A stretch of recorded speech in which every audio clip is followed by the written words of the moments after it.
आजकल एक फ़ैशन चल गया है, ट्रेंड चल गया है कि किसी भी इंसान को जब कोई परेशानी होती है तो वो डॉक्टर के पास बाद में जाते हैं। पहले वो यूट्यूब पे सर्च करते हैं और अपनी परेशानी से रिलेटेड जो भी वीडियोस होते हैं उनको देखते हैं और उनमें बताई हुई टिप्स को बिना सोचे समझे, बिना किसी की एडवाइस लिए फॉलो करना शुरू कर देते हैं।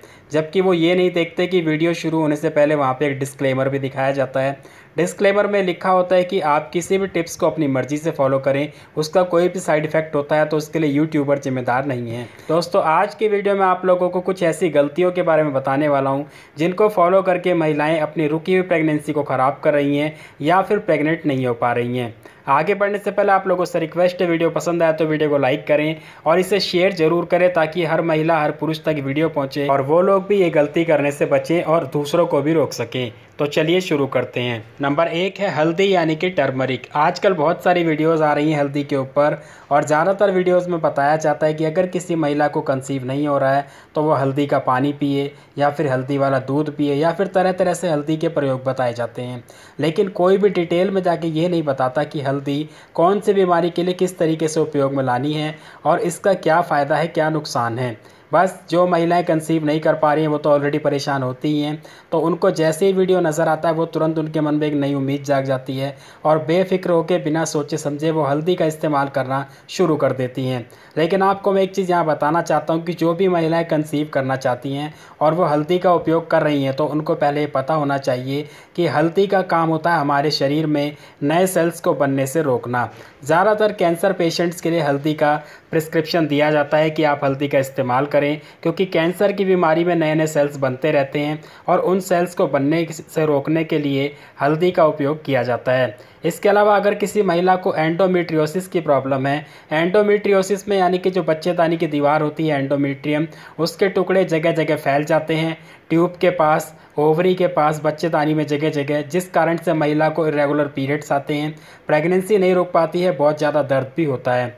तो ऐसे में हल्दी का उपयोग करना सही है क्योंकि हल्दी नए सेल्स को बनने से रोकती है और एंडोमेट्रियम यानी कि जो बच्चेदानी की दीवार है ये भी बहुत सारे सेल्स से मिलकर के बनी होती है और हर महीने नई बनती है और हर महीने टूट जाती है।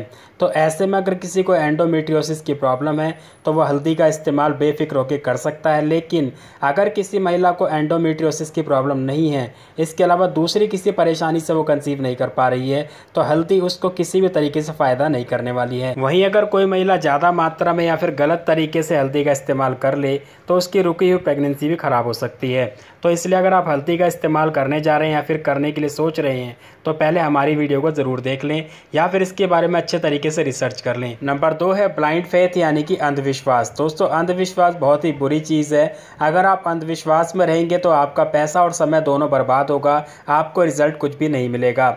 एग्जाम्पल के तौर पे मान लीजिए आप किसी एक डॉक्टर से ट्रीटमेंट करा रहे हैं और आपको काफ़ी लंबा समय गुजर चुका है लेकिन आपको कोई फ़ायदा नहीं हो रहा है, तो आपको दूसरे डॉक्टर से भी ज़रूर सलाह लेनी चाहिए। इससे आपको ये पता रहेगा कि जो पहले वाले डॉक्टर आपकी समस्या का इलाज कर रहे हैं वो सही कर रहे हैं या फिर गलत कर रहे हैं और जो उन्होंने प्रॉब्लम आपको बताई है वो रियल में है भी या नहीं। नंबर 3 है साबुन का इस्तेमाल। दोस्तों, साबुन का इस्तेमाल तो हर कोई करता है नहाते वक्त, हाथ धोते वक्त और आजकल तो ज़्यादातर करने लगे हैं। लेकिन यहाँ पे मैं बात कर रहा हूँ उन महिलाओं की जो कंसीव करना चाहती हैं लेकिन हाइजीन के मामले में गलती कर जाती हैं। करती क्या है कि नहाते वक्त वो अपने प्राइवेट पार्ट को नहाने वाले साबुन से वॉश करती हैं, जबकि ऐसा बिल्कुल भी नहीं करना चाहिए। क्योंकि मैं बताना चाहूँगा कि वजाइना का एक अपना पीएच बैलेंस होता है और अगर वो पीएच बैलेंस बिगड़ जाए तो आप कंसीव नहीं कर पाएंगी, क्योंकि रिलेशन के दौरान जो स्पर्म होंगे वो मर जाएंगे और इस कारण से आपको कंसीव नहीं होगा।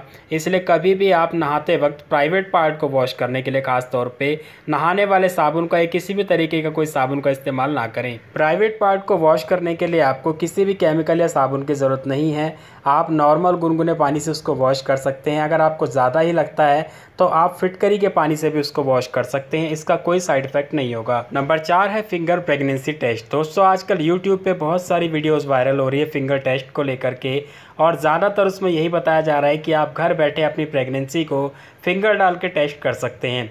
दोस्तों मैं आपको बताना चाहूँगा कि ये जो गायनिकोलॉजिस्ट होते हैं ये ऐसे ही नहीं बन जाते, इन्होंने बहुत ज़्यादा पढ़ाई की होती है, बहुत ज़्यादा प्रैक्टिस करते हैं और अपनी पूरी ज़िंदगी भर ये सीखते रहते हैं, प्रैक्टिस करते रहते हैं और फिर भी इनसे कई बार गलती हो जाती है। ख़ास तौर पे यहाँ मैं बात कर रहा हूँ फिंगर टेस्ट के बारे में। मैंने खुद अपनी आंखों से कई बार ऐसे केसेस देखे हैं जिनमें कि महिला जाती है प्रेगनेंसी टेस्ट के लिए डॉक्टर के पास। डॉक्टर ने वहाँ पे जैसे ही फिंगर को इंसर्ट किया वैसे ही महिला की ब्लीडिंग शुरू हो गई। यहाँ पे हुआ क्या कि रुकी हुई प्रेगनेंसी भी ख़राब हो जाती है। तो आपको बताना चाहूँगा कि जब डॉक्टर इतनी पढ़ाई करने के बाद, इतनी प्रैक्टिस करने के बाद भी, इतने तजुर्बे के बाद भी गलती कर जाते हैं तो आप कैसे कर सकते हैं।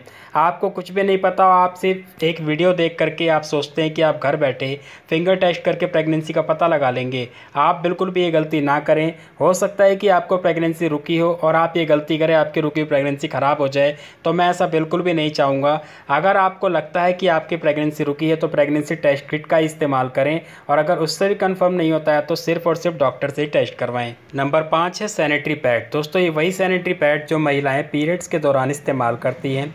जैसे कोई लड़की युवावस्था में एंट्री करती है तब उसके पीरियड शुरू हो जाते हैं और तभी से वो अपनी पूरी लाइफ यानी कि जब तक उसका मेनोपॉज नहीं आता तब तक वो सैनिटरी पैड का इस्तेमाल करती रहती है। यहाँ बताना चाहूँगा हर कंपनी अलग अलग तरीके का मटेरियल का सैनिटरी पैड बनाती है और इसमें आपको सस्ते से लेके महंगे महंगे तक सैनिटरी पैड मिल जाते हैं।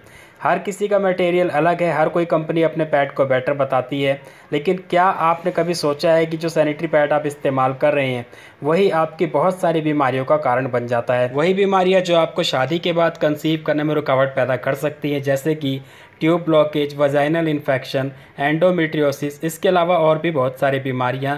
कुछ बीमारियां तो शुरुआत में ठीक हो जाती हैं लेकिन कुछ बीमारियां लाइफ टाइम आपके साथ रहती हैं। तो क्या आपको सैनिटरी पैड का इस्तेमाल करना बंद कर देना चाहिए? बिल्कुल नहीं।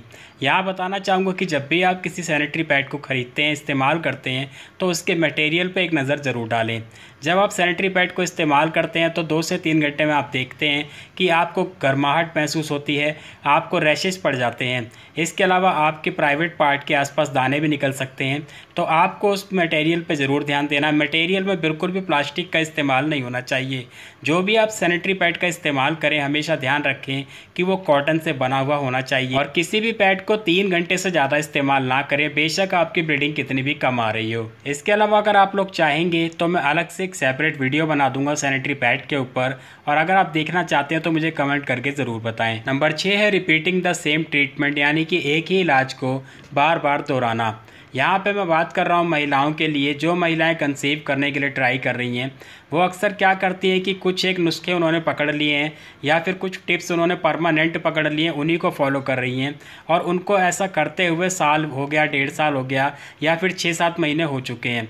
जबकि मैं आपको बताना चाहूँगा हमारा शरीर इस कदर बना होता है कि अगर आप किसी भी मेडिसिन को बार बार इस्तेमाल करेंगे या फिर किसी भी टिप को, किसी भी नुस्खे को अपने शरीर पर बार बार इस्तेमाल करेंगे तो हमारा शरीर उसका हैबिचुअल हो जाएगा, यानी कि हमारे शरीर को उसकी आदत हो जाएगी। और जब हमारे शरीर को उसकी आदत हो जाएगी तो उस चीज़ का हमारे शरीर पे कोई भी असर नहीं होगा। एग्जाम्पल के तौर पे आपने देखा होगा कि जब भी आप किसी नुस्खे को पहली बार इस्तेमाल करते हैं तो उसका असर आपके शरीर में आपको ज़रूर दिखता है, दूसरी बार भी दिखता है, लेकिन तीसरी चौथी बार से धीरे धीरे उसका असर कम दिखना शुरू हो जाता है। और उसके बाद एक टाइम ऐसा आता है कि आप कितने भी नुस्खे और कितने भी टिप्स आजमाइए, आपके शरीर पर उसका कोई असर नहीं दिखेगा, क्योंकि आपका शरीर उन चीज़ों का हैबिचुअल हो चुका है। तो यहाँ पे मैं आपको एक चीज़ ये बताना चाहता हूँ कि आप किसी भी टिप्स को, किसी भी नुस्खे को आप ट्राई कर रहे हैं तो 4 बार से ज़्यादा लगातार इस्तेमाल ना करें।